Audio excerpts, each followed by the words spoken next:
Hipno Ombotak kemungkinan besar Darty akan dibawakan langsung oleh Syndra. Dan itu tidak jadi flex pick. Karena kita tahu kan, biasa kalau Faramis jadi flex pick itu udah paling nyebelin banget. Banget sih. Udah mikir, oh ini Faramis di mid lane, kita counter pakai Lilia, kita engage-nya pakai Valentina. Tiba-tiba jadi roamer kayak, aduh. Tergocek ya. Tergocek sudah. Tapi ini dia untuk draft dari game kita yang pertama menjadi draft pembuka juga. Kadita, ya ini yang sering banget dipick sama Triple Esports dari recordnya juga kita tahu. User Kadita banget lah nih dari Triple Esports. Langsung di ban dan ini mahal gak sih hitungannya? Lumayan mahal tapi juga membuka karakter permainan dari teman-teman Bigetron Sons terutama untuk Akashi kayaknya ya. Karena kita tahu Kadita ini kenapa udah mulai jarang untuk digunakan. Ya jawabannya karena Flask of Diasis. Karena para healer marak untuk digunakan jadi nggak ada yang bisa di instant burst damage. Sementara dengan ban terhadap Kadita, berarti kemungkinan besar Bigetron Sons nggak ngebawain hero healer. Berarti kemungkinan besar mereka akan membawakan hero-hero tanker yang bisa di burst. Tapi untuk dipukulin juga nggak butuh sekitar 5 sampai dengan 10 detik untuk tim fight baru dapetin point kill. Ya, dan mungkin juga ini membuka peluang, karena kalau ngomongin hero healer, Minotaur juga ini kerap kali menjadi ajang pilihan untuk bisa dibilang nge-create karya momennya juga pastinya. Dan yang jadi tanda tanya besar Faramis yang sudah kita mention, ini akan masuk ke bagian dari bidding selanjutnya atau tidak. Tapi Nolan terlebih dahulu nampaknya. Oh, first pick padahal loh, tapi Nolannya tetap di ban. Ini menarik sih. Dan bahas sedikit soal Faramis ya. Di 2 match pertama kemarin, di hari kemarin banget nih, Faramis itu nggak jadi priority. Bahkan ada beberapa kasus di mana Faramis ini tidak di-ban dan tidak di-pick. Ya, berbeda dengan Guinevere ya. Kayaknya kalau buat Guinevere nih udah terlalu mahal banget. Terutama mungkin untuk beberapa case kita melihat skenario permainan dari Guinevere yang jadi roamer, jadi jungler juga, flexible pick dan juga kapasitas dia untuk melakukan zoning out itu juga luar biasa. Apalagi buat yang build hybrid itu nyebelin banget karena pasif dari Super Magic-nya heal sosok Guinevere itu bergantung kepada loss HP dan itu semakin sedikit HP yang dia miliki, regennya semakin tinggi. Makanya, jadi makin enak, makin sustain banget kan. Makin tinggi HP poolnya, semakin tinggi healnya juga. Tapi kemarin ada kasus gini Be, gue ngeliat di AP Brand kalau nggak salah. Dia ngelepas Guinevere-nya, tapi dia ngambil 2 hero stun. Dan 2 hero stun ini berjalan sampingan. Iya. Dan orang udah terbiasa, nggak tahu sih itu karena mungkin karena AP Brand kali ya. Dia udah one step ahead juga menurut gue. Jadi gue ini lompat ke satu hero yang nggak yang punya stun, yang satu lagi langsung nge-stun Be. Jadi nggak bisa langsung follow pakai Violet. Iya benar-benar ini ya, benar-benar saling bahu-membahu. Iya. Dengan tujuan agar nantinya tidak sempat untuk menggunakan ultimate-nya. Karena Guinevere juga sebelum dia mengeluarkan ultimate itu kan tidak dalam keadaan imun. Bener. Kecuali kalau misalkan bola-bola dari Valtryek Wayamnya udah keluar duluan, itu nggak bisa diapa-apain. Makanya. Kecuali disupres. Nah, tapi ada solusi lain juga yang kemarin sempat muncul, itu dari Siusun. Ketika Siusun ternyata membawakan Kaja melawan Guinevere, tapi Kajanya ini yang malah bersembunyi. Guinevere-nya muncul, ketika dia Valtryek Wayam ditarik pakai Divine Judgment. Ada banyak cara teman-teman untuk menghentikan bagaimana Guinevere di Land of Dawn, jadi jangan takut untuk melepaskan Guinevere, kecuali kalian emang mungkin kesulitan ketika melawan Guinevere. Depends on strat yang sudah dipersiapkan ya, berarti bagaimana kejelian juga terkait kalkulasi Guinevere yang digunakan oleh tim lawan. Bicara soal Guinevere, ternyata masuk ke rangkaian bidding dari Bigetron Sons, begitupun juga dengan Faramis yang dari tadi kita mention ya. Menariknya, kini jadi opsi ban dari anak-anak Triple Esport. Kalau aku melihatnya ketika udah ada ban dari One, ini Matilda bakal bener-bener bisa bersinar banget di game kali ini. Gak ada Guinevere, gak ada Faramis, gak ada One juga. Arlott jadi pilihan untuk Bigetron Sons dengan flexible pick karena Black dan Akashi mungkin bisa bertukar dari XP dan roamernya. Oke, ini Matilda Bruno juga open ya. Bruno langsung diamankan oleh teman-teman dari Triple Esports. Selanjutnya mereka bakal coba untuk ngamanin karya Matilda yang tadi sempat di-mention karena tidak adanya One. Ini sudah ditutup. Tapi ternyata Valentina terlebih dahulu yang kalau ngomongin Valentina ini jadi match red hero yang rentan untuk diperebutkannya tuh sangat tinggi loh. Walaupun sudah mendapatkan nerf dari segi cooldown ultimate IMU-nya ya. Itu dia. Apapun yang diambil sama Valentina itu bakal dikalikan 1,2 kali lipat lebih lama daripada si pemilik aslinya. Anggaplah Netherrealm nih, Netherrealm 84 detik. 84 detik itu kalau di Valentina jadi 98,4 detik. Lama banget sih. Itu hampir 100 detik loh. 1,5 menit di turtle pertama ngambil, turtle kedua baru punya ulti. Benar. Setara dengan, ya mungkin kalau kita berbicara battle spell, let's say kayak Purify juga, itu kayaknya cepetan Purify deh. Makanya, udah ada lagi Purify-nya. Udah ada lagi Purify-nya, jadi kayak soal percuma Netherrealm-nya. Ya, menariknya ini masih menjadi pilihan dan kerap kali juga bisa menjadi keuntungan ya kalau bicara soal Valentina. Mengenyampingkan cooldown yang luar biasa lama tersebut. Tapi kalau ngeliat lagi karya pilihan dua hero Bigetron Sun, di sini udah ada Lilia dan Baxia. Yang menjadi pilihan mereka Lilia ya justru. Ya, Lilia untuk Syndra ya. Ini jatuhnya juga bakal lebih ke secure pick. Jatuhnya juga buat deny pick juga agar nantinya Baxianya ini nggak keganggu dengan Lilia. Walaupun sebenarnya sudah ada Valentina di kubu dari Triple Esports. Namun dengan pick terhadap Martis ini udah jadi pick paling aman untuk di area jungle daripada nanti di ban. Sehingga teman-teman dari Bigetron Sons mungkin akan lebih berfokus kepada XP lanernya seperti Terisla yang mungkin bisa di ban terlebih dahulu. Karena dengan pick terhadap Terisla dari Triple Esports di pick yang keempat, Brody dari Super UPA kemungkinan besar tidak akan muncul. Wow, masih respect ya terhadap hero roamer yang memang menjadi tipikal dari Mena juga. Tapi kalau XP lane juga mungkin Khalid ya menjadi salah satu hero yang akhirnya beberapa kali nongol juga nih.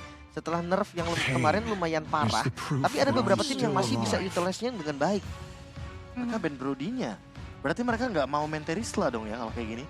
Atau jangan-jangan sebenarnya mereka akan tetap membawa Terisla, tapi akan memberikan ancaman lebih kepada backliner, terutama kalau nanti tiba-tiba Bigetron Sons membawakan Cloud. Jadi pressure-nya tuh nggak berhenti. Nggak cuma di gold lane doang, tapi di XP lane juga. Cukup make sense sih ya dengan hadirnya nanti Terisla dan juga bagaimana Cloud yang dengan dua hero marksman dari Bigetron udah ditutup. Mungkin probabilitas dia untuk keluar juga tinggi, tapi kita akan fokus terlebih dahulu. Sempat di-mention bahwa hero-hero moment Olelim ini kerap kali menjadi karakteristik juga dari Triple Esports. Dan KJ ini masih cukup make sense sebetulnya untuk ditutup, bahkan bagus juga banget dengan bahkan. Kufra. Tapi ternyata Khalid yang juga tadi udah disinggung oleh Lim yang memang untuk pick rate-nya udah lumayan juga ya, menjadi beberapa surprise pick hero dari tim-tim yang bertanding di grup stage. Aku malah mikir kalau seandainya ini pick Terisla bahaya banget, jadi itu dia.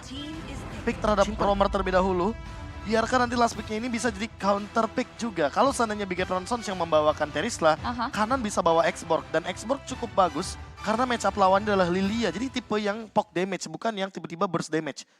Xborg ini kan lumayan fatal juga kalau ketemu sama yang tipenya burst damage. Oke, satu pilihan XP-nya berarti disimpan terakhir ya. Disimpan terakhir. Menarik juga sih. Dia ngeliat match up-nya dulu kali Be ya. Ya, karena dia ngeliat Arlott nih. Bener. Jadi masih bisa roamer, bisa XP juga. Apalagi dia lihat dulu. Arlott ini bukan tipe yang laning banget, Lim. Iya. Buat sekarang kalau kita berbicara Arlott lawan siapapun kayaknya wah itu udah pasti kemenangan dipegang sama siapapun lawannya Arlott. Tapi kalau mengadu damage, Arlott oke banget. Beatrix Alih ngambil Cloud, tapi Beatrix justru yang jadi pilihan ya. berani banget gak sih dari Depan Beatrix? Bruno. Ini kalau kita putar skenario-nya tiba-tiba Poves XP enak banget nih. Ada Ruby dan ada Arlott kan yang memang lompat-lompat terus. Dan itu Baxia pun sama kan? bisa jadi juga gitu kan diambil. Terisla yang bisa setup sih yang paling make sense memang karena nggak di-ban. Ya apalagi dia membawakan Matilda. Jadi combo Matilda Airlines bersama dengan penalty zone akan sangat-sangat connecting sekali di sini. Beatrix ini lumayan terancam. Flicker akan dia bawakan, tapi kemungkinan besar juga akan lebih sering keluar karena matchup lawannya juga Bruno. Ya, yang dimana secara range di level yang kedua Bruno benar-benar bisa melakukan bullying di early game dengan serangan yang sangat-sangat tinggi. Nah, mungkin ini nih, di fatalnya nih, yang akan jadi opsi. Dari segi pemilihan emblem, di mana Bruno dari sana nanti mungkin akan membawakan emblem fatal, biar dia bisa lebih pasti untuk menimbulkan efek critical damage di early game. Setuju, ini kalau ngebahas karya line up ratingnya juga sosok banget, perbedaannya cukup tipis ya antara Bigetron Sons dan juga teman-teman dari Triple Esports. Tapi itu dia untuk komposisi 10 hero yang sudah diamankan. Sebentar lagi kita bakal lihat visualisasi misi bawa pulang kemenangan yang sempat dibahas melalui tagline. Apakah mampu untuk dipecahkan oleh teman-teman dari Bigetron Sons? So, without any further ado, let's go jump to the land of down. Di game pertama menjadi game pembuka juga di hari ini. Misi balas dendam seperti apa yang dipersiapkan oleh sang robot, karena memang dari gameplaynya gue biasa rata-rata ngelihat Baxia tuh selalu dilawan sama Direct loh. Cuman sekarang bukan Direct, Martis pilihannya, dan X pilihannya pun tipe yang memang front to back juga Terisla. Ya mungkin akan berharap kepada skill pertama dari Terisla, setelah itu mungkin akan ada follow up yang cukup banyak. Sehingga persenan HP-nya juga akan lebih mudah untuk terkikis. Tapi ini juga menjadi PR bagi Sano karena dia sangat membutuhkan sekali Demon Hunter Sword. Sehingga nantinya untuk Bigetron Sons ketika memegang early game, ini bisa jadi kunci utama mereka karena mereka bawa Baxia. Namun untuk Triple Esports, winning condition mereka adalah rotasi. Ini dia yang sudah mereka jalankan bahkan dari awal game. Karena mereka tahu kalau mereka rotasi berdua doang, itu damage-nya nggak cukup. Lebih baik rotasi bertiga bahkan berempat kalau bisa. Bahkan kalau ngomongin soal emblem, ini Matildanya pakai Impurage. Dia mau ngasih damage juga nih tipis-tipis. Masalahnya kalau ya tadi bahas lagi soal Demon Hunter Sword. Bruno kayaknya di item keempat gak sih, Be? Iya, ini kayaknya kalau item pertama kayak masih terlalu dini, masih terlalu cepat. Dan ini dia pressure dari Bruno ketika match up landingnya lawan Beatrix. Dia udah pasti bakal bener-bener bisa ngezoning habis-habisan dan membawa Fatal adalah solusi yang tadi sempat kita perbincangkan juga. Tapi hati-hati nih, Beatrixnya ada attack speed tambahan juga Swift di talent pertamanya. Sama-sama Tenacity dan sama-sama dasarnya emblem Assassin. Masih cukup fair lah ya. Masih cukup fair, penetration sama dan ditambah dengan Quantum Charge juga. Sama-sama untuk escape, sustain, dan juga untuk memberikan satu buah regen HP tambahan agar tidak bisa digank dengan mudah. Untuk dari segi pemilihannya, Vampire Malate. Dan bahkan ada Letter Jacken. Untuk Bruno di early game kayak gini, Sano juga cukup safe jatuhnya. Zoning out-nya juga nggak berhenti dari tadi. Hanya saja mungkin untuk dari first item yang bisa dibawakan oleh Martis di sini. Opsinya ada dua yang paling bagus. Dia bisa langsung bawa Blade Armor atau bawa Radiant Armor. Oke, itu udah ada flicker ya. Yang sempat dibuka dari sisi troll, ada informasi yang ditemukan oleh anak-anak dari Bigetron Sons dan nampaknya sudah mulai ada pertemuan yang cukup intens. Di area objektif Turtle yang masih belum mau terreset. Udah ada Bigat maju ke depan, bakal di-follow up lagi namun Retribution jump point coming from Tarzan. Turtle berhasil diamankan, bahkan Buzizia terkikis. Masih bisa menurunkan Vaxia, Shell Trinity dan Diotley. Bagaimana Sanji harus tumbang begitu saja. Masih mau lebih dengan ada damage dan guiding win. Dua pemain dari Triple Esports masih bisa mundur ke area belakang. Masih selamat dan keuntungannya ada di satu buah turtle yang di-secure ditukar dengan sebuah kill. Menarik memang dari Tarzan yang tadi Retribution sempat disinggung juga sama KB. Dengan on point Retributionnya ini yang harus menjadi pilihan ketika dia pakai Fredrin. Tapi ternyata pas pakai Martis juga masuk nih. Dan bahas dikit soal Martis. Gue biasanya ngeliat Martis udah pakai Killing Spree. Sekarang masih pakai Impurage. Ya, lumayan old school. Tapi lumayan klasik juga nggak sih Lim untuk memberikan damage tambahan ketika walaupun ada nerf. Tapi 1% HP-nya juga per 5 detik mungkin lumayan dengan build item menuju ke Guardian Helmet nantinya. Apalagi untuk sekarang Gold Lead yang dengan adanya Turtle yang diamankan oleh Triple Esports membuat sharing gold untuk Sano. Gak perlu rotasi jauh-jauh, yang penting tetap hadir dalam tim dan gak tumbang di area laning phase. Oke, sempat ada satu buah tabrakan ya tadi dari Baxia Shell Unity. Namun dengan terbukanya Tortoise Poisons, kedua belah player memilih untuk mundur. Ada Circling Eagle mengarah ke area Syndra dan follow up lagi dengan Soul Boom. One last hit. Dan masih bisa ditahan dari sosok Syndra. Itu dia, banyak yang nggak expect mungkin damage dari Circling Eagle Matilda. Itu memang kayaknya nggak terlalu sakit. Cuman yang sakit adalah Soul Bloom stack 6-nya. Dan juga tabrakan ketika end dari Circling Eagle-nya, itu yang sakit. Dan ditambah dengan dia membawakan Impure Rage, Troll. Ini entah ya, mungkin kalau melihat namanya kan oke, ini mungkin sering kita temui juga di solo pub. Tapi lagi dan lagi kalau misalkan kita berbicara untuk pemilihan Impure Rage, dia nggak nge-troll teman-teman di sini. Karena dia ingin memberikan damage yang lebih pasti lagi. Seperti yang Lim tadi bilang, dengan stack 6 Soul Bloom, dengan Impure Rage, ini per 5 detik dia akan menimbulkan damage tambahan dalam bentuk magic damage. Iya, sustain juga kan dari segi mananya lumayan lah, ada tambahan-tambahan mana sedikit. Tapi ya balik lagi nih untuk rotasinya, Turtle ini kayaknya bakal jadi prioritas bagi keduanya, mengingat dari jungle-nya juga memang jungle-jungle tempur nih dari awal. Ya, tidak ada perbedaan ya, ini yang jadi karakter ketika durability hero bertemu di area objektif netral. Bahkan sudah mulai kita pantau, trollnya juga udah mulai ready lagi dengan area Circling Eagle. Dengan area Black, ada satu airborne evac, ada penalty zone Sanji. Tidak menerima target operasi depan, last connect kedua member, flicker for defensive dari sosok serang troll. Namun nampaknya Turtle akan terreset kembali dengan adanya guiding win. Teman-teman dari Triple Esports save kembali. Masih aman dan itu banyak banget short skill yang keluar. Si penalty zone, ada final slash juga. Cuman eksekusinya yang kurang matang, jadi belum ada korban sama sekali. Dan bahkan ada dua ultimate yang ditukarkan hanya dengan satu final slash. Ingat final slash sekarang itu benar-benar cepat banget cooldown reduction-nya. Ya. Dan dibandingkan dengan Circling Eagle, dibandingkan dengan penalty zone itu jauh lebih mahal. Dan reset yang bagus banget dari Bigetron Sons. Mereka tahu mereka akan memberikan waktu agar Buzizio mendapatkan level yang setara dengan Tarzan. Agar nanti dari segi damage distribution yang gak bakal kalah-kalah banget. Ini yang masih coba untuk dikejar ya. Mereka masih maju tak gentar. Masih berada di teritorial. Don't run wall kick yang udah mulai mengenai sasaran. Dan bahkan final slash. Mengenai kedua member Black Shield for defensive. The Circling Eagle, one man down. Berhasil diamankan dari sosok Akashi. Dan bahkan Pilak pun tumbang di tangan anak-anak Triple Esports Turtle untuk teman-teman dari Triple Esports. Keuntungan berganda pastinya, mendapatkan Turtle dan juga 2 kill. Goldnya langsung boosting ke 1000 bahkan hampir 2000, Be. Ya ini gara-gara satu poin ya, yang dimana tadi udah sempat kita bahas bahwa final slash memang tidak sebanding dengan adanya ultimate dari penalty zone. Tapi kalau penalty zone-nya ada lagi, dan ketika teman-teman dari Big Hero Suns berdempetan berempat, lihat damage yang bisa diberikan oleh Kelvin di sana benar-benar on point banget. Dan dia pakai Black Shoes-nya tuh pelan-pelan, tahan dulu ya kan. Dia nggak mau buru-buru, dia nungguin circling eagle-nya agar nanti bisa ada escape kedua dari Troll. Wah, dengan adanya satu buah gerakan kembali adanya Circle Eagle, namun nampaknya Final Slash bergerak dua member. Tarzan masih bisa selamat atau tidak, namun nampaknya masih bisa mundur karena belakang justru Troll yang terlalu dalam masuk ke area lini pertahanan, sumbang dua pemain Triple Esports gugur di area sana. Ini gerakan-gerakan yang terbilang agak sedikit berbahaya dan gagal ngebuka llagi potensial dari Bigetron Sons. Sementara dari kedua gold lane-nya, ini Beatrix-nya agak sedikit under ya. Ya, agak sedikit under, tapi lihat bagaimana pressure yang tidak bisa dihentikan, apalagi Hasclaw akan menjadi opsi utama dan Wave. Oh, no way. Worldy yang bagus. Dan Kelvin yang tiba-tiba hadir dari belakang. Flanking yang tidak terduga sepertinya. 3 pemain Triple Esports yaitu beberapa koneksi yang cukup baik. Dan bahkan ini mengancam juga pergerakan dari bagaimana turret di area top lane milik anak-anak Bigetron Suns akan runtuh begitu saja. Akashi kembali terganking namun masih bisa mundur di area belakang. Tadi I'm offended dengan flicker tadi ya. Dicuri ternyata I'm offended-nya. Dan itu bagus banget juga untuk ngebuka satu turret di bagian top lane. Walaupun tadi sempat blunder, goldnya nggak turun sama sekali, Be. Ya, goldnya nggak turun sama sekali. Tapi kalau kita lihat juga dari bagian area mid lane, sekarang kayaknya Triple Esports mau mencari pundi-pundi gold yang jauh lebih mengunggulkan. Atau jangan-jangan mereka punya rencana, mereka mau team fight 5 orang di area turtle. Oke, seperti dibuka dengan area Circling Eagle, mengarah ke area Buzizio yang masih bisa selamat dengan area Cyclone Eye. Kembali ada pertemuan yang cukup intens, tapi dengan pulangnya Buzizio, nampaknya ini Turtle akan perfect di tangan Triple Esports. Zoningnya bagus banget sih.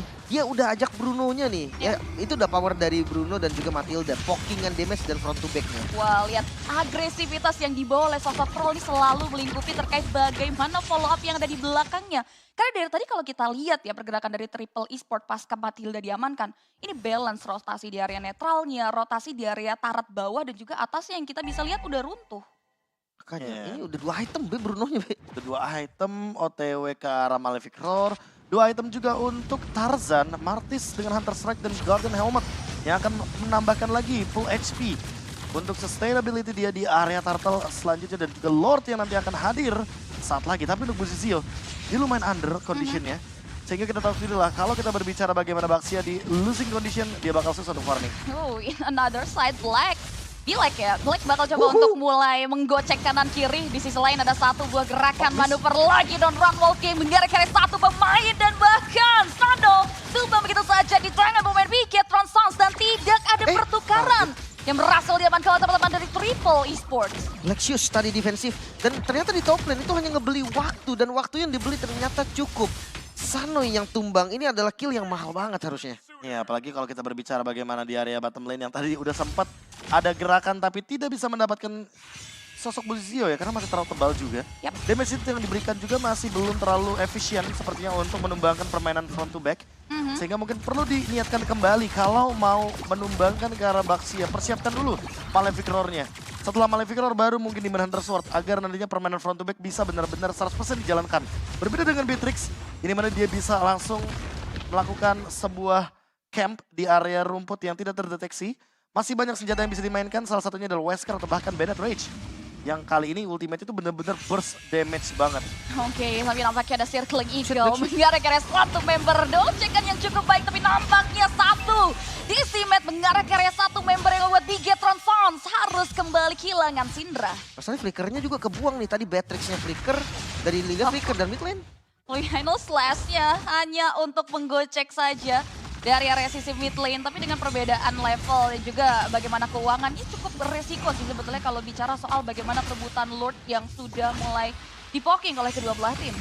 Oke, dan ini bakal ditabrak dulu ternyata. Ya, pada Circling Eagle, run walking untuk menstopkan gerakan yang dibuka oleh seorang Troll. Emo Bandit, konek ada satu member tapi mengenai karya sasar yang pasti dengan follow up dari sosok super upah. Namun lihat bagaimana pertukaran yang cukup ideal di mana Troll, sang roamer, ditukarkan dengan satu Lord yang cukup mahal bagi Triple Esports. Nah ini yang menarik sih, tadi yang gue pengen bahas juga. Sebenarnya untuk winning condition dari Bigetron Suns sendiri, defensif kayaknya nggak jadi masalah nggak sih, Be? Iya, karena mereka punya Beatrix, mereka punya Lilia. Jadi mereka kayaknya ketika memasakkan untuk team fight di area Lord Apalagi dalam kondisi kalah kuantitas ya. Ini catatan pentingnya, mereka nggak bawa Syndra, nggak ada magic damage di sana. Sehingga ketika mereka ingin memaksakan mencuri satu lore tersebut, kayaknya jadi kayak waste of time, waste of talent juga. Tapi untuk sekarang, setidaknya kita bisa melihat item yang sudah mulai diungguli oleh Triple Esports. 3 item pun sudah dijadikan untuk Martis dari Tarzan, dia udah punya Blade Armor. Sehingga mungkin untuk asuransi late game-nya, ini mau gak mau Super UPA perlu effort lebih untuk mengumpulkan pundi-pundi gold dan item yang dia butuhkan ketika ingin bermain front to back juga. Ya, apalagi tadi seperti yang dibahas ya, Mall of Victory-nya udah ada di tubuh dari sosok Tano. Namun nampaknya kali ini penalty zone dibuka begitu saja dari sosok Sanji, maju ke depan, Black.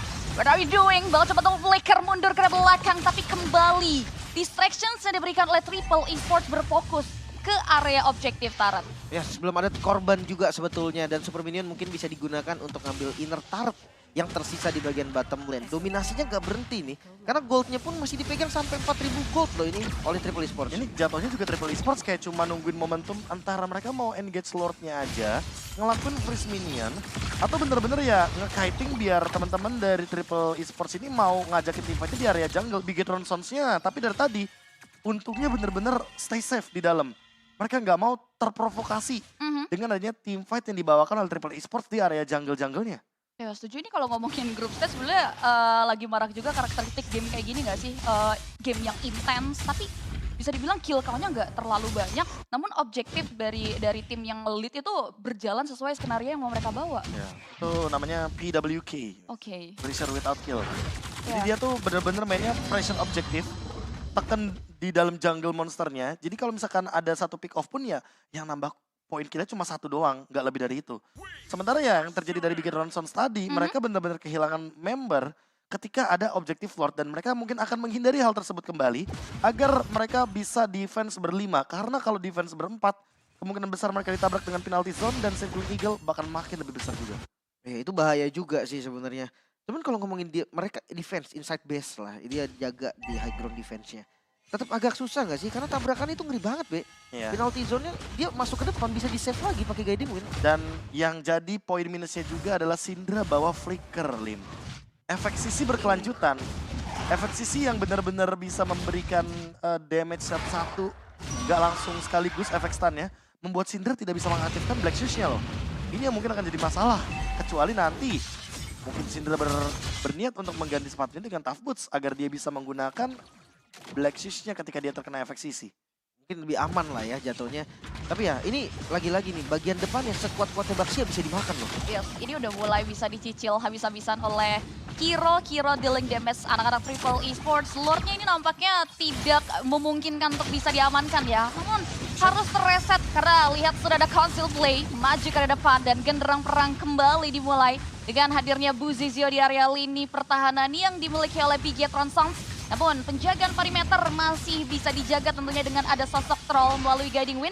Sanji ini berada di posisi yang cukup merugikan teman-teman Bigetron Sons namun Circling Eagle mengarah ke area satu buah serangan dan flicker penalty zone dari seorang Sanji menggeret ke Super UPA dan bahkan flicker power offensive pun dikeluarkan oleh sosok Sano dari teman-teman Triple Esports maju ke depan dan satu pemain tumbang begitu saja. 3 member dari Bigetron Sons hilang untuk nothing. Oh, mereka mau coba dapetin turret mungkin karena masih ada satu katapult juga, pressure lagi di bagian depan. 3 member yang tumbang dari Bigetron Sons membuat Triple Esports dapetin Lordnya secara free. Apalagi tadi kalau misalkan teman-teman lihat ya, wave management minionnya dari Bigetron Sons ini lumayan bikin mereka dilema. Syndra sempat hadir di bagian top lane, sehingga membuat Triple Esports mampu untuk mengendalikan area Lord-nya karena mereka sadar kalau Syndra di top lane berarti Bigetron Sons di area Lord cuma berempat. Alhasil, ketika Triple Esports melakukan reset, pas banget wave minion mereka mendorong ke arah Bigetron Sons, mereka memasak teamfight agar apa? Agar Bigetron Sons itu kena distraction dari wave management yang dibawakan sama Triple Esports. Sehingga dengan memenangkan wave minion, mereka menangin teamfight juga. Dan ini dia pentingnya macro play teman-teman. Ketika kita wave minionnya lagi unggul, itu akan benar-benar sangat menguntungkan kita dengan banyak sekali decision yang bisa kita pilih. Dan Magic Blade adalah pilihan item ke-6 untuk dari Bruno-nya. Sehingga ini akan membuat opsi baru untuk escape dan juga menghindari magic damage yang akan diberikan oleh Syndra. Ini kalau kita lihat juga teman-teman dari Bigetron Sons bakal coba untuk main safe ya. Lord yang sudah ter-enhance, sudah automatically charge. Dan bahkan masih belum ada momen setup yang dibuka oleh teman-teman dari Triple Esports. Masih cukup trigger disiplin ya, tapi nampaknya satu tara tersebut bakal coba untuk di follow up dengan hancurnya pergerakan dari anak-anak Triple Esports di area top lane. Buset, ini cuma dapetin satu buah base turret kah? Tapi super minion di bawahnya masih jalan sih, mungkin dicoba dikit lah ya. Ya, probably karena udah mulai di-clear juga mungkin karakter dari Bigetron dengan adanya Syndra ya. Sehingga Triple Esports mereka lebih memilih untuk disiplin dan gak mau mengalami blunder ketika mereka maksa masuk ke area high ground dari Bigetron. Tarik. Oh, dan instant kill. Satu pemain down dan conceal play. Perbedaan kuantitas dimaksimalkan dengan Panel Slash. Menggerak kedua member. The Boxnya Shield Unity namun guiding with Save the Deka. Karena Sano berhasil menjaga perimeter untuk mundur ke belakang. Dan flicker penalty zone. Dengan akhirnya beberapa member yang dimiliki oleh Bigetron. Dan bakal coba di follow up lagi. Di mana satu pemain Rexbox super upat tumbang menjadi satu buah korban pertama. Dan bahkan di follow up dengan adanya satu buah Panel Slash. Yang di copy begitu saja. Namun nampaknya mega kill. Tidak terelakkan berhasil diamankan oleh seorang Tarzan Buzis yang one last hit. Dan killing spree berhasil diamankan oleh seorang Sano. Masih mau lebih Black berhasil men-shutdown pergerakan dari Sano yang cukup terexpose. Melihat bagaimana 3 player yang tumbang mampu untuk menghancurkan karya satu base yang ada di area mid lane dari Triple Esports. Untungnya minion spawn di waktu yang sangat tepat. Karena kalau tadi minion gas spawn mungkin bisa ada pressure tambahan lagi dapetin base turret di bagian bawah mungkin. Atau bisa bahkan strike push ke arah base terakhirnya. Dan team fight jangka panjang Be. Matilda jelas unggul gak sih? Jauh banget keunggulannya. Tapi ada satu syarat mungkin untuk Black juga. Yang dia sangat sadar betul. Ketika ada dash tadi, ada volley shot dan bahkan ada tackle yang dikeluarkan oleh sosok dari Sano. Dan Sano nggak punya skill escape lagi. Dia langsung all in di situ. Dia hajar Sanonya dengan vengeance. Dan marknya pun nyala 2 kali. Dan itu adalah double damage untuk Arlott. Sehingga membuat kayaknya untuk Sano tahan dulu nggak sih dashnya. Jangan ke depan gitu loh. Tapi mungkin bisa buat escape, apalagi ketika match up-nya lawan Beatrix. Jadi perlu ada tindakan preventif juga ketika nantinya Triple Esports membutuhkan sosok untuk menumbangkan turretnya, itu adalah Bruno dari Sano. Mungkin kasus tadi karena Matildanya flicker ke depan juga sih Be. Jadi dia kayak wah udah gak ada guiding win juga nih yang buat nge-save. Nah memang blundernya ada di Sano sih. Dia pakai dash-nya juga, pakai tackle-nya ke depan jadi benar-benar gak ada escape. Tapi sekarang udah mulai setara nih karena 5-5-nya dari kedua tim ini udah ready juga untuk team fight. Dan hati-hati nih Lord ini bisa jadi bahaya juga loh untuk Triple Esports kalau seandainya mereka ada misplay karena landingnya lumayan oke. Ini kalau bicara soal laning gak ada yang mainin karya laning jauh juga. Mengingat komposisi dari Triple Esports ini team fight oriented. Namun udah mulai terpecah belah nih. Ada pembagian job desk dengan 3-2 player yang diutus dari Triple Esports. Ya mereka mau Matilda, jadi kayaknya nggak akan jadi masalah. Namun akan dipaksa tim untuk kepikiran Son. Ada satu buah Winter Tanchion yang dipaksa untuk dibuka oleh Sanji. Menggagalkan setup yang sudah mulai dibuka oleh teman-teman dari Bigetron Sunlord. Kembali menjadi satu buah ajang perebutan yang cukup intens dari kedua belah tim. Circling Eagle. Ada satu buah penalti zone yang mengatakan kedua memang berada kini the game super ubat Rexpulse yang langsung ditumbangkan begitu saja oleh teman-teman dari Triple Esports dan Buzizio. Bakal coba untuk mulai mundur ke belakang namun tidak dengan dua pemain lainnya di mana Immortality terbalut dalam tubuh Black langsung dipecahkan begitu saja oleh Sano dan tanpa Lord. Mereka memastikan langkah mereka mengarah ke area high ground defensif kah? Namun ternyata tidak ada wave minion. Yap, satu momen yang tadi di mana bawahnya muncul ternyata bisa jadi gerakan tambahan juga untuk Bigetron Sons maju ke arah depan. Namun gak cukup. Karena sekarang pressure-nya nggak berhenti. Lordnya dibiarkan ke arah Tarzan sendiri, depannya semuanya di pressure. Ya, ini udah mulai coba untuk mulai dijaga. Ada satu buah perbedaan kuantitas yang akan dimaksimalkan oleh teman-teman dari Triple Esports. Ada Offended yang kena karena dua member no follow up. Dan bahkan Kevin masih bisa bertahan dengan adanya resource Kopian yang dimiliki dari sosok Buzio. Lama juga nih mati sendiri nih. Mohon maaf ya, ini model Hunter Strike doang Bang. Iya. Ini udah pasti, Berat ya, apalagi Bun. untuk sekarang kan damage menuju ke arah dari Lord itu tidak dihitung dengan menggunakan bonus dari Retribution. Karena ketika kita berbicara untuk damage reduction-nya mungkin ada, tapi kalau kita berbicara bagaimana damage tambahannya tidak ada lagi. Kecuali itu damage yang bisa dimaksimalkan dengan 1% HP dari pemegang Retribution itu sendiri. Dan untuk Season Hunter juga, ya kalau bisa dibilang untuk mempercepat farming aja. Dan sehingga membuat teman-teman dari Triple Esports akan membawakan Lordnya menuju ke area mid lane dengan lengkapnya item yang dimiliki juga oleh Calvin. Kali ini bahkan sudah memiliki Winter Truncheon, ada Rock Potion juga. Semuanya cukup lengkap, 6 item dari Triple Esports tinggal menunggu untuk bagaimana cara mereka endgame karena lawan mereka ingat ada Syndra dan juga ada Super Upa, Beatrix dan Lilia yang sangat powerful sekali ketika kita berbicara defense the high ground. Makanya 3 immortal ya yang ada dari teman-teman Bigetron Sons juga. Walaupun tadi kayaknya dari Black masih cooldown deh, immortalnya belum ada. Dan lihat Angry Gloomnya udah disiapin nih, Gloomnya udah mau diledakin. Udah mulai di spam begitu saja, tapi awal gerakan dari Triple Esports dimulai dengan area 1 buat Circling Eagle. Penalti zone keunikan di beberapa member Black oleh Bigetron Sons, tapi lihat untuk Pandem mencari diberikan oleh seorang Syndra mengikis api yang dimiliki oleh Triple Esports, dimulai dengan immortality yang terbalut dalam tubuh Sanji. Masih ada Winter Tension dan bahkan Guiding Wind menyelamatkan sosok dari seorang Sanji, tapi nampaknya prolong team fight bakal coba untuk kembali paksa dengan area Circling Eagle kedua yang dibuka oleh seorang troll dan bahkan damage terkikis kembali dari seorang Kami dan juga di depan. Satu pemain hilang dari Bigetron Sons, bahkan Pilot Flash Master Expose dan Triple Esports take the game one. Hampir saja bisa defense, namun terlalu kuat Triple Esports. Mereka memantapkan game pertama, bisa mereka secure. Wah, ini kalau misalkan kita berbicara bagaimana cara mereka endgame, lumayan sedikit memaksakan. Ketika base sudah mulai terekspos, minion juga sudah mulai berjalan pelan-pelan, tapi Lord ternyata mampu untuk dibersihkan oleh teman-teman dari Bigetron Sons. Nah, hasil dengan mereka memaksakan menuju ke arah endgame, memanfaatkan Bruno yang free hit di belakang dengan zoning out terhadap Martis. Dan juga Terizlanya yang betul-betul on point sekali. Zoningnya pun ke arah dari Syndra, ke arah dari Super Upa. Jadi mau tidak mau membuat dari sosok Tarzan dan juga Sanji berada dalam keadaan yang sangat mendukung sekali untuk Sano melakukan endgame. Dan untungnya Sano mukulin base-nya loh. Karena ada beberapa tim yang biasanya memilih untuk point kill terlebih dahulu. Mereka wipe out dulu, baru mereka memastikan untuk menghancurkan base-nya. Iya. Tadi kalau misalkan kagak ada yang gebuk susah juga sih, Be. Karena mereka dekat sama base, terus dan kondisinya kayak imbang gitu. Minionnya udah di-clear, Lord-nya juga udah nggak ada. Thanks to Lilia dari Syndra. Makanya itu mau nggak mau, itu tadi berapa tuh? 6 kali ya ada ya itu Gloomnya dan cepet banget darahnya berkurang. Apalagi buat yang sekarang yang dimana ketika kita berbicara late game, Angry Gloom itu emang makin lebih powerful walaupun ketika menggunakan Black Shoes, Angry Gloomnya nggak bakal ke restock lagi ya. Udah bener-bener kalau udah cuci gudang ya cuci gudang semua gitu. Hanya untuk for defensive ya biasanya kalau ngomongin Black Shoes sekarang. Nah, kita bakal ngeliat juga ya ngebahas siapa yang bakal mendapatkan MVP untuk game kali ini yang kurasa ini mungkin bisa saja jatuh di tangan sosok Tano. Oh tapi Sanji justru ya, Sanji dengan Terizla, 77% team fight participation. Wow. Ada Blade Armor dan bahkan Winter untuk tindakan preventif ketika kita berbicara late game karena Immortal dia pecah. Lalu Festival of Blood yang membuat dia makin lebih sustain dengan 10 assist yang didapatkan otomatis. Udah aktif duluan tuh Festival of Blood-nya dengan Spell Fam yang dia dapatkan dari Emblem Fighter. Tapi kalau berbicara Sanji sih, satu momen yang tidak bisa aku lupakan adalah ketika dia ada di turtle tadi sih. Kalau kita mungkin kan dilihat dari highlight, itu dari early game. Ini adalah turtle pertama yang didapatkan ketika tadi juga Lim sempat mention kalau retribution yang on point banget dari sosok Tarzan. Tapi ini dia yang kedua, boom!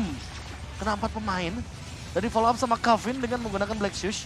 Dia mau nggak mau untuk combo damage di depannya udah connecting antara mid laner dan XP laner. Tapi gak selesai sampai di situ, penalty zone-nya selalu on point berkali-kali, dan bahkan selalu mengincar ke arah Syndra ditambah dengan Super Upa. Bahkan ada beberapa kali tuh momen Super Upa tuh bener-bener jadi kayak nggak bisa nge-hit, nggak bisa ngeluarin skill apapun. Mau nggak mau dia harus flicker. Nah ini dia nih salah satunya. Ketika dia udah keluar flicker dari Super Upa, udah pasti bakal dikejar dengan menggunakan Ice Retribution. Karena akan menambahkan slow effect juga. Dan terlalu banyak juga komponen-komponen dash yang bisa dimainkan oleh teman-teman dari Triple Esports. Salah satunya adalah dari Valentina. Sehingga nggak jarang kita melihat Valentinanya tuh tiba-tiba ada di belakang dan melakukan flanking seperti ganking di area top lane tadi, Lim. Makanya kalau ngomongin soal flanking ya, entah kenapa nih lebih berjalan, dan ini satu momen yang tadi sempat kita bahas juga nih. Ketika Matildanya flicker ke depan, gak ada guiding wind lagi, Bruno-nya juga ngedes. Itu jadi satu momen ternyata Arlott-nya nih bisa balikin keadaan. Itu dia yang harus diperhatikan. Tapi ya untuk defensifnya berjalan baik sih so far, Be. Nah, defensif berjalan baik, tapi menurutku di game yang kedua malah bisa dipelajari dengan cepat oleh Triple Esports. Bahwa nggak cuma Faramis yang akan bermasalah bagi Syndra, tapi Lilianya lebih bermasalah sepertinya, Lim. Dan untuk sekarang kalau kita melihat dari hasil pertandingan yang secara paksa di endgame oleh Triple Esports, menandakan memang Triple Esports dengan poin objektifnya sangat-sangat oke, sangat-sangat tinggi, sangat-sangat potensial juga di game kita yang pertama. Tapi untuk game yang kedua, dengan game pertama referensi 21 menit ini, apakah Triple Esports juga akan bermain dengan tipe offensive play seperti di game yang pertama dengan draft nanti yang ada di game yang kedua? Nah, dari emblem pun kelihatan ya. Tadi yang menarik adalah Impurage. yang dibawakan oleh Troll dan juga Tarzan. Yang kita tahu sekarang tuh Mertis larinya ke Killing Spree. Terus kalau Matilda juga biasanya pakai Quantum Charge. Tapi ternyata mereka membuktikan kalau ini efektif, Be. Ya untungnya Matilda di level M Series, level World Championship, itu nggak yang kayak Matilda yang aku temuin ya, yang kayak dia menggunakan Lethal Ignition, Dire Hit, dan sejenisnya.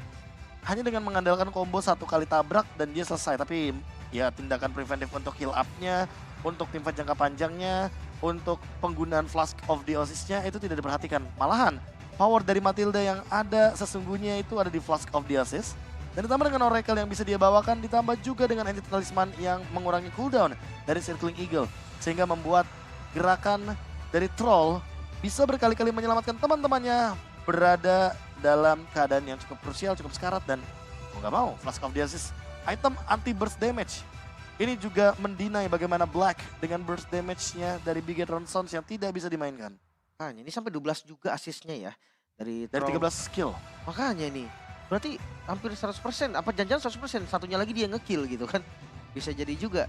Cuman untuk damage deal jelas lah ya, dari Super Upa juga dia menjadi salah satu damage deal yang paling besar lah dari teman-teman Bigetron juga tadi. Dengan Benetrate sih, yang tanpa sadar itu orang jadi nggak sengaja kena. Nih kalau kita ngomongin karya Super Opa benar-benar berapa kali posisi dia selalu bisa terekspos dengan sang MVP Sanji ya. Kita lihat Sanji berhasil make up play dan ngebuat beberapa momen itu berarti buat teman